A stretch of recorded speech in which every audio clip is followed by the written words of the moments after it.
What's up, Sen Squad? Welcome back to another Brawl Stars video, and today, as the last video before the new Brawl Talk dropping tomorrow, I wanted to take a look at Shelly's Gadget, because I sort of forgot to make a video about this gadget, but it's a really interesting mechanic for Shelly to be able to use her gadget, and then her next shot is going to essentially make her have a snipe attack, where all the shells for her attack are going to be really close together, and her range is going to be increased to 10 tiles. So I want to look at just how much better this actually makes her attack, and how much more likely you are to get specific amounts of damage, and I'll show you skill diagrams of both her attacks, so basically everything you need to know about this gadget and how much better it makes Shelly. So let's start with a few of Shelly's stats. So traditionally she's going to have a 7 2/3 tile range, and for her attack she shoots 5 different shells, each doing 420 damage, so a total of 2,100 damage if you hit all 5 of your shots, but obviously they spread out a pretty decent amount. At the very end of her attack, the width of her shot from the left shell all the way over to the right shell is going to be just about 3 1/3 tiles. So as you probably all know, if you're aiming at someone and they're towards the end of attack,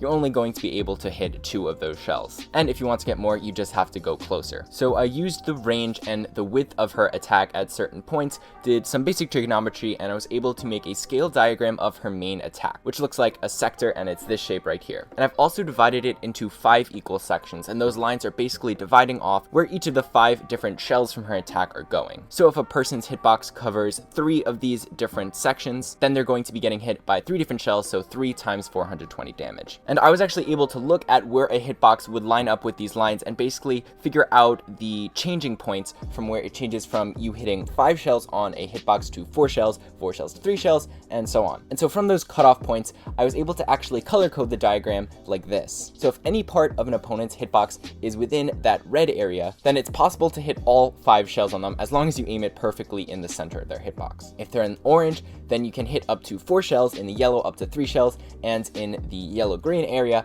up to 2 shells. And any more than that is not possible because they are just so spread out. So you can see there's a lot of different variants with the damage in Shelly's attack depending on how close you are to your enemies. But now let's do the same thing with the diagram, but with her adjusted shot after she uses her new gadget. So her range is going to be increased by 2 1/3 tiles all the way up to 10 total tiles of range, but the shells are also going to be closer together. So once again, I used just some basic trigonometry and was able to come up with this diagram, which is the area that she's going to cover with her attack after using her gadget. And once again, I divided it up into those 5 different areas depending on where the 5 shells are going to be, and you can see they're a lot closer together in this picture. And then once again, I overlaid a hitbox onto this diagram to see exactly where the cutoff points were for when the maximum number of shells that you can hit changes, and I found that there's actually only one cutoff point. So this is the new color-coded diagram, where in the red area, once again, if any part of your opponent's hitbox is in there, you're going to be able to hit them with all 5 of the shells, and if they're in the orange area, then you're going to be able to hit them with up to 4 shells. Now this is slightly inaccurate because the way I split the diagram up into 5 different parts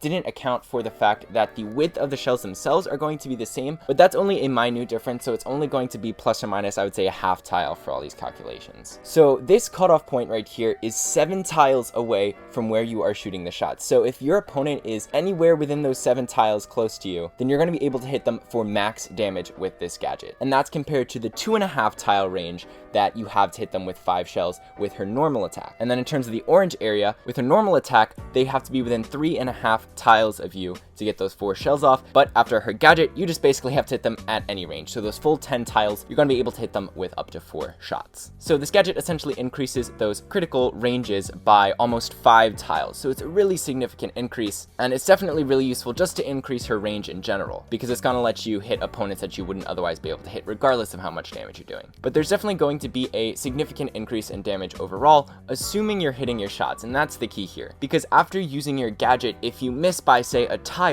then you won't be hitting a tile's worth of shells. But since they're so close together, a tile's worth of shells is a lot more than in her normal attack. So there's a lot more variance when you use her gadget, and sometimes you might just completely miss and get no damage. But overall, the average amount of damage you're going to do is definitely going to be higher, simply because these cutoff points are so much farther away. Hopefully that gives you a much better idea of how this gadget works and how it compares to her normal attack. So if you liked the video, make sure to leave a like and a comment down below. Don't forget to join the Sen Squad by subscribing, turning on notifications, and going to your settings and enabling notifications as well. There's going to be a ton of new videos on this channel after this new Brawl Talk covering the update and everything in it, so make sure to turn on your notifications for that. But that's all for today, guys, so see you later.